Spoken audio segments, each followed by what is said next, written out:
All right, so this is pretty interesting stuff we got here. We've got some a bit of an unexpected sort of back and forth, although I don't know how unexpected it could really be considering how crazy Michael Avenatti has been.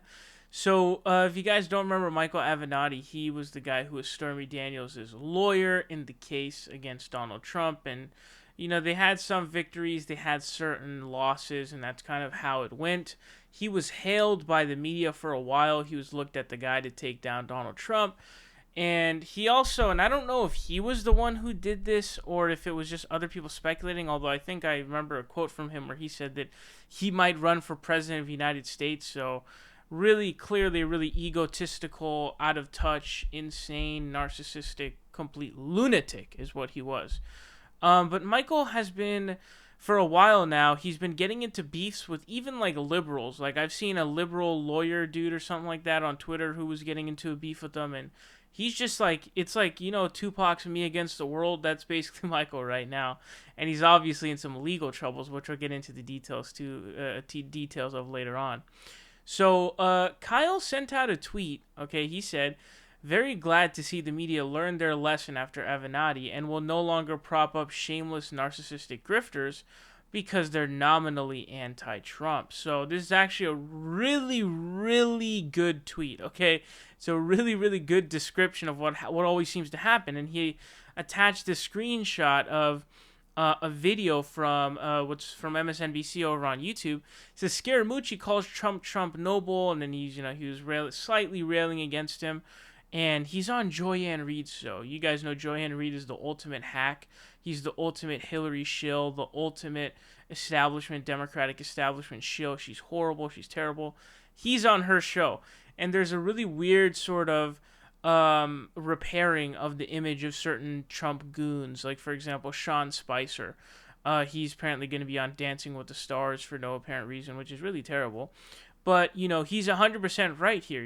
He's obviously memeing in that, he's basically saying, like, look, the media has not learned their lesson from Avenatti, of course. And, when he says a narcissistic grifter, I think that that's the perfect to the T definition of Michael Avenatti's. What I really do believe is his sort of perfect descriptor is what I would say. So Michael jumps in, and he does this a lot. He gets into a lot of Twitter beefs, as I told you earlier. He gets into a lot of Twitter beefs with everyone. He says, "I'm going to leave this right here," and it is a Real Clear Politics article that says Steve Bannon, Avenatti is, quote, fearless, could go toe-to-toe with President Trump. So this was a sort of weird response. First of all, because I don't really know what this has to do with the tweet, because the tweet that Michael Avenatti sent out is sort of an attempt at basically boosting the idea of the electability of Michael Avenatti. So, Kyle never said anything about his electability against Donald Trump or anything like that. No one's even talking about that sphere, dude. No one at any point, actually, there are a lot of idiots who did this, but no one, Kyle and obviously anyone with two brain cells to rub together, never took you seriously as a candidate for president of the United States. And that's what he means by narcissistic grifter. He's a grifter, and he's also a massive narc. He's a massive narcissist, okay, is what he is. So what's really weird about this response is I don't even know what he's responding to. He never said anything about that. He said that you're a narcissistic grifter, and you're propped up by the media, which on all accounts are true. You're literally proving to us that you are a narcissist as you are responding, because your response is to say that look at my great chance against Trump. Look at what Steve Bannon said about my chances against Donald Trump. Okay? You are exuding exactly what he's saying. He called you a narcissist. You're literally saying, yes, I, Michael Avenatti, I am a narcissist. That's what you're telling me. That's what you're saying. So, Kyle then jumped back and responded, and he actually said here, he says, "Homeboy is searching his name and fishing for criticism to respond to," which is probably true because, and Kyle seems to do this a lot where he does, I guess he's someone who doesn't really like beefs in general. He certainly doesn't like them on YouTube, as you guys know. He rarely is ever in any sort of beef or drama or the center of any of that kind of stuff. He usually just kind of does his thing, just covers the news and just chills and does his own thing. He really sort of seems to dodge every sort of single possible drama or beef that he could get into. So instead of like doing a quote tweet or a tweet with an @ he usually just posts a screenshot of it, so the person doesn't get notifications for it. And he's, yeah, of course, you guys said, he says, homeboy searching his name and fishing for criticism to respond to. And he posts a screenshot of this.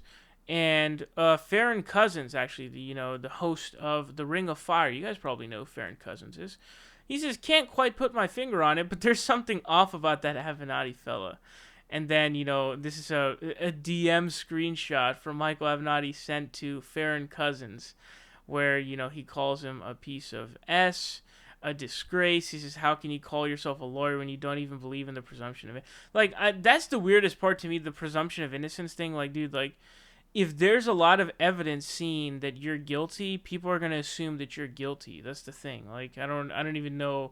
Like, yeah, in a legal sense, obviously the court's going to presume your innocence until the end, but if we think that you're guilty, we're going to say that you're probably guilty. That's the thing. That's the problem. There's a lot of evidence for this. So we're going to get into the details of his case, too.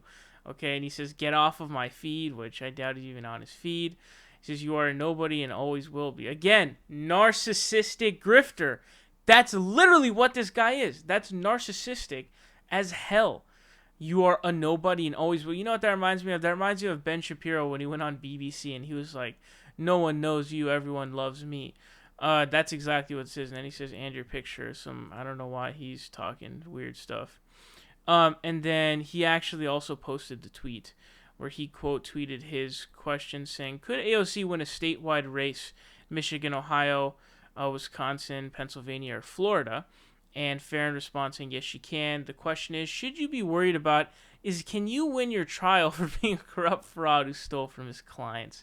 So, really hitting him where it hurts, okay? Because this guy is shaking right now. He's got trials coming up. Guys, there are 2 different court cases that he's facing right now, okay? With just sort of bundles of things that are going against him. But, this is a great example of when I explained to you earlier that he was sort of getting into a bunch of fights with lefties/liberals. I remember seeing him getting into a beef with liberals before, so he's kind of despised by sort of everybody at this point, to be honest with you. But, so the trial date was actually set.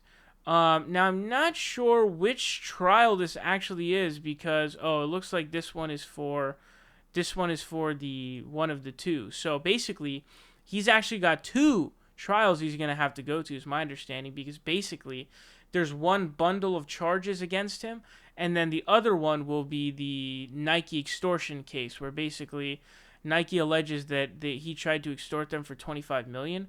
So apparently that Nike was doing something to get collegiate athletes or something like that, or they were doing something with that. I forgot. I don't remember what it was.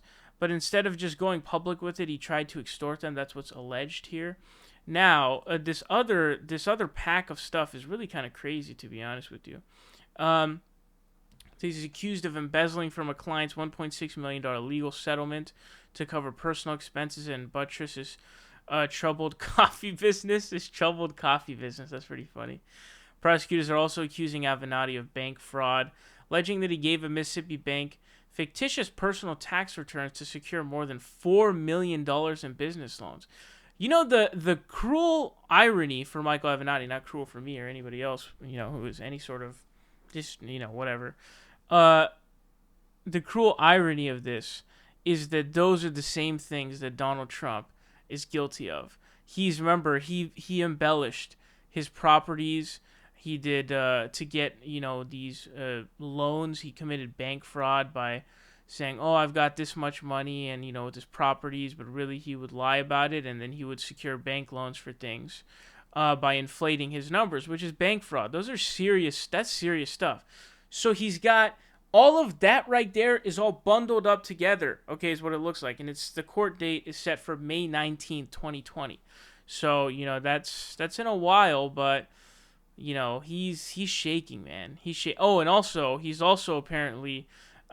he's accused of failing to pay taxes. So he's in trouble, man. Again, cruel irony. Cruel irony is the phrase you want to learn here, because he has committed all the things that Trump seemed to be guilty of. So seems to be a weird sort of cruel irony for this guy. But, the other set that he's going to be dealing with is going to be this extortion thing with Nike. And it says, if convicted of all charges, Avenatti could face up to 97 years in prison. Okay?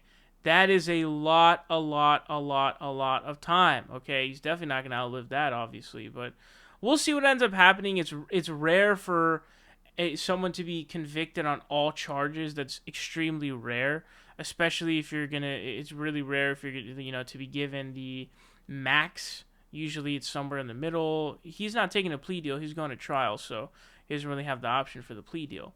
But credit. I'm giving credit where credit is due to Kyle Kulinski, because he was ahead of his time on the grifter stuff. Because I remember he was calling him a grifter from day one, but myself included, I was kind of like defending him a little bit. I was like, nah, he seems like a decent dude and whatnot. He's fighting Trump, yada, yada, yada. And nope, it turns out he's right. This guy was a complete grifter, and he's certainly a narcissistic grifter. In fact, I think that that's sort of the best descriptor for Michael Avenatti, because he is a narcissistic grifter. That's what he does. That's who he is. Let me know your thoughts on this down below. Very curious to hear them.